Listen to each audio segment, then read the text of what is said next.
Muy buenas a todas, somos el grupo 3 de parte del curso de Introducción a la Ciencia e Ingeniería, a cargo del docente Máximo Moisés Galarte Espinosa. En esta ocasión abordaremos el tema de las historias de las leyes en la electricidad. Las leyes en la electricidad. Ante el desarrollo de la ciencia y las nuevas tecnologías que surgían a través del tiempo, la necesidad de buscar soluciones en el campo de la electricidad, la fomentación, la indagación y evaluación y la formulación y planteamiento de leyes científicas permitieron así el desarrollo tanto científico como tecnológico en el aspecto eléctrico. Para ello, a continuación, veremos algunos científicos y los principales expositores y divulgadores con respecto a esta área. Tenemos a Kirchhoff, quien fue un físico alemán que realizó grandes contribuciones científicas orientadas al campo de los circuitos eléctricos, a la teoría de placas, a la espectroscopía, a la óptica y a la emisión de radiación de cuerpo negro. En 1845, él determinó las denominadas leyes de Kirchhoff, que fueron aplicadas tanto para el cálculo de las tensiones, resistencias y las intensidades que se encontraban en una malla eléctrica. Para ello se basó en la ley de conservación de energía como guía de la teoría del físico George Simon Ohm. Estas leyes hay que recordar también que serán de gran importancia tanto en el área de ingeniería eléctrica y en el área de ingeniería electrónica, mecatrónica y afines. Comenzando con su primera ley de Kirchhoff, o también conocida como ley de corrientes o nudos, en donde nos indica que la suma de corrientes que entran a un nodo, o es decir, la corriente total que ingresa, será igual a la suma de todas las corrientes que saldrán de dicho nodo. En las imágenes a la izquierda podemos notar una imagen más precisa de cómo es que ingresa la intensidad de corriente a través de un nodo y cómo es que sale la misma cantidad de energía. Recordemos que el nodo es cualquier punto que se va a encontrar en un circuito eléctrico donde pueden estar también conectadas varias componentes. A la imagen a la derecha veremos una representación más gráfica sobre ello dentro de una malla eléctrica, donde nos está indicando que la intensidad de corriente total va a ser igual a cero. Es decir, que la intensidad de corriente que entra y sale será igual a cero. Pasando con la segunda ley de Kirchhoff, o también conocida como la ley de voltajes o ley de mallas, explica que en un circuito la totalidad de la suma de caída de voltaje que se va a encontrar en una trayectoria cerrada es igual al voltaje total de la fuente. ¿Qué quiere decir esto? Que la suma algebraica de todos los voltajes que se encuentran en una serie o trayectoria cerrada será cero. También hay que tener en cuenta que las caídas de voltaje son positivas en la dirección de la corriente estimada, ya sea en caso contrario, si el seguimiento de voltaje es contrario, en este caso será negativo. Hay que también tener en cuenta de que para poder determinar si el voltaje es constante o si la intensidad de corriente es constante, va a depender si la malla o el circuito se encuentra en paralelo o en serie.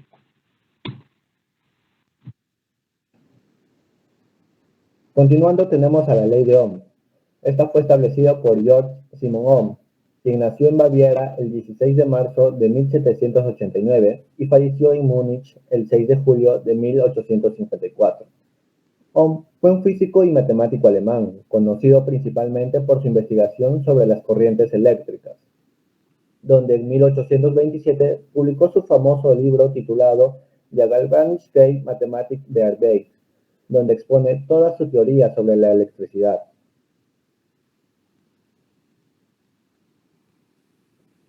Todo esto nos lleva a la famosa ecuación de la ley de Ohm, donde fue capaz de relacionar fundamentalmente la tensión eléctrica, la corriente y la resistencia. Ohm establece que la cantidad de corriente que fluye en un circuito formado por resistencias solo se relaciona con la tensión en el circuito y la resistencia total. La ley se expresa generalmente por la famosa fórmula Beer, donde la I es la corriente que se mide en amperios, la V el voltaje en voltios y por último la R, que es la resistencia, en ohmios. En la parte inferior tenemos un triángulo que nos ayudará a hallar de forma didáctica estas tres variables.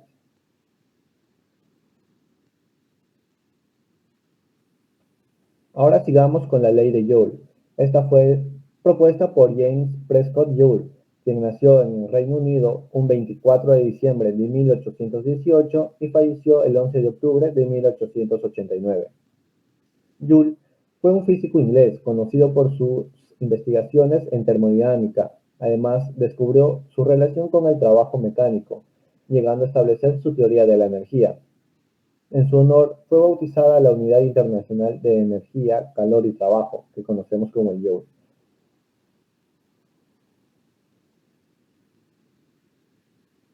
Para demostrar esto, Joule sumergió un trozo de alambre en una masa fija de agua y midió el aumento de la temperatura causada por el paso de una corriente eléctrica que fluyó a través de un alambre durante un periodo de 30 minutos, demostrando que encontró una relación entre la corriente eléctrica que atraviesa una resistencia y el calor disipado en un tiempo determinado, donde tenemos que el flujo de calor se mide en joules, la intensidad en amperios, la R en ohmios y por último el tiempo en segundos.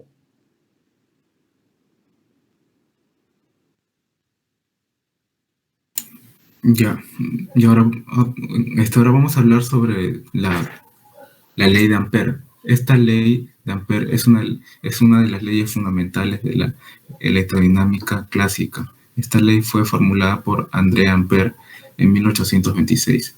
Esta ley de Ampère establece que la circulación del campo magnético de corrientes constantes a lo largo de cualquier circuito cerrado es proporcional a la suma de las fuerzas de las corrientes que atraviesan la superficie del circuito. Se puede decir que cuando se utiliza corriente continua, el campo magnético es continuo, y cuando es alterna, el campo magnético es alterno. Ahora vamos a explicar un poco sobre cómo funciona esta ley de Ampère. Ahí podemos encontrar un conductor que por ahí está circulando la corriente eléctrica, y alrededor esas flechas rojas son el campo magnético, y alrededor e internamente se van a generar estas líneas circulares que son el campo magnético, y el valor del campo magnético en cada punta dentro o fuera del conductor puede estar determinada por medio de una ley de Ampère. O sea, aplicando la ley de Ampère se puede hallar el campo magnético.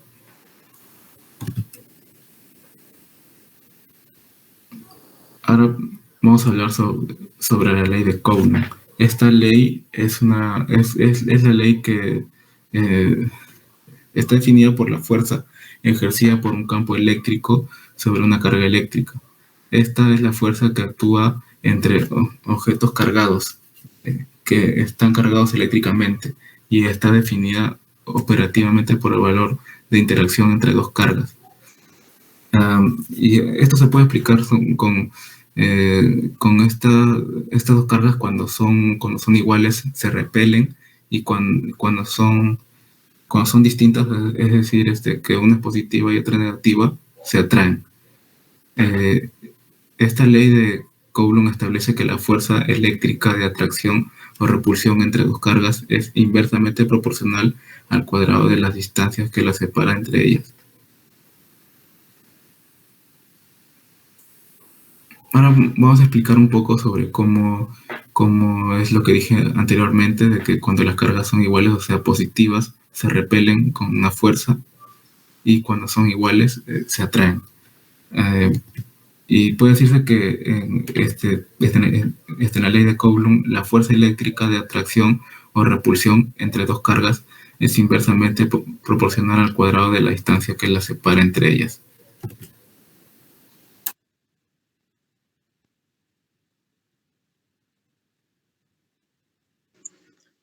Michael Faraday, nacido en Newington, al sur de Londres, el 22 de septiembre de 1791.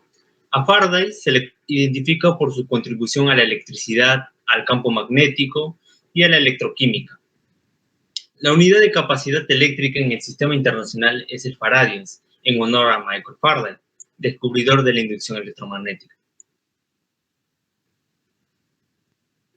Aportaciones. Aportes en la química. Determinó los principios básicos de la electrólisis con el descubrimiento de las leyes de la electrólisis, con el descubrimiento del benceno y otras sustancias químicas. Además, popularizó la terminología como ánodo, cátodo, electrón e ion, y términos propuestos en gran parte por William Weyl. Aportes en la electricidad industrial. Surge a raíz de la creación del primer generador eléctrico denominado dínamo, que transforma el flujo magnético en corriente eléctrica. Este aparato fue desarrollado gracias a los estudios y aportes de Michael Faraday. Aportes en el campo magnético. Se entiende como campo magnético a la línea de fuerza que se forma como consecuencia de la influencia generada en los materiales magnéticos por parte de las corrientes eléctricas. Es decir, si tenemos una carga y la misma se encuentra estática, únicamente posee un campo eléctrico, pero si la carga se encuentra en movimiento, entonces a su vez va a poseer un campo magnético alrededor de ella. La relación entre la electricidad y el magnetismo fue obra del científico y el profesor danés Hans Christian Oers, quien se dio cuenta de si una corriente que pasa a través de un cable, este produce a su vez a generar un campo magnético a su alrededor. A Faraday se le considera como creador de las leyes de Faraday, que su nombre mismo lo dice, que es una de las leyes fundamentales del electromagnetismo. Por descubrir también el efecto Faraday y además el padre del motor eléctrico, de los generadores eléctricos. Carl Friedrich Gauss nació en Alemania el 30 de abril de 1777.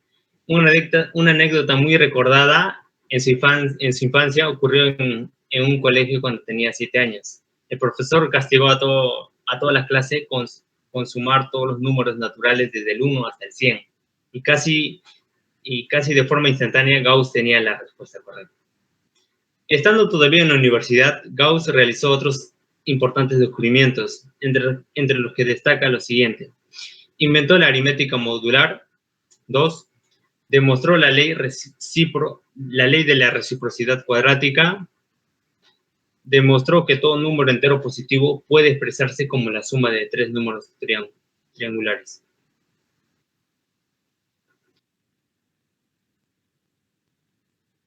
Ley de Watt, historia. Esto se dio un homenaje al ingeniero escocés James Watt, que nació en Greenock, en Reino Unido, en 1736.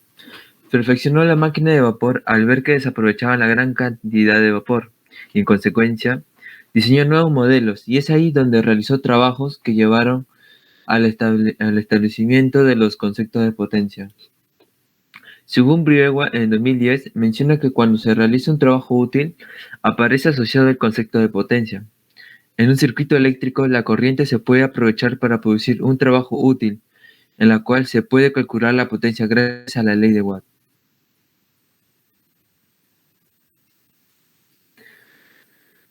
Para encontrar la potencia eléctrica, podemos emplear la siguiente fórmula, que es potencia es igual a voltaje por intensidad de corriente, en la cual esto se mide en watt. En este ejemplo que tenemos una batería de 20 voltios que tiene una corriente de 2 amperes. Aplicando la fórmula que es potencia igual a voltaje por intensidad, es 20 por 2, nos da 40 watts. Es el funcionamiento del foco. Ley de Lenz, historia. Henry Lenz, que nació en Dutch Park en 1804, estudió física y química. Ley de Lenz, que fue enunciada en 1833, fue la gran aportación de Henry Lenz a los estudios de electromagnéticos. Esta ley permite determinar el sentido de la corriente inducida. Según Prieto y Reyes 2017, menciona que la ley de Lenz da el sentido de la corriente inducida, en la cual el campo magnético total se opone a la variación del flujo del campo magnético que produce la corriente inducida. Ley de Lenz, que es cualitativa, da el sentido de la corriente inducida. En este ejemplo que veremos, tenemos un imán que se mueve hacia la derecha, en el cual a través de la espira hay un aumento de líneas de campo. Entonces, de la ley de Lenz hay un campo inducido que se opone a la variación del flujo. En este caso es hacia la izquierda, y a través de la mano derecha sabemos cuál es el sentido de la corriente inducida, como se puede ver que es el sentido antihorario.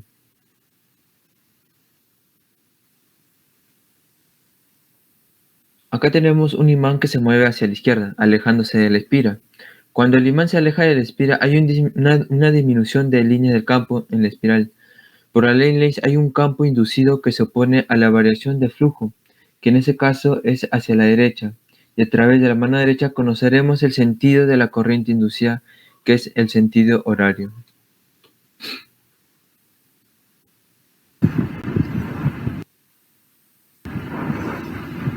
Muchas gracias por su atención.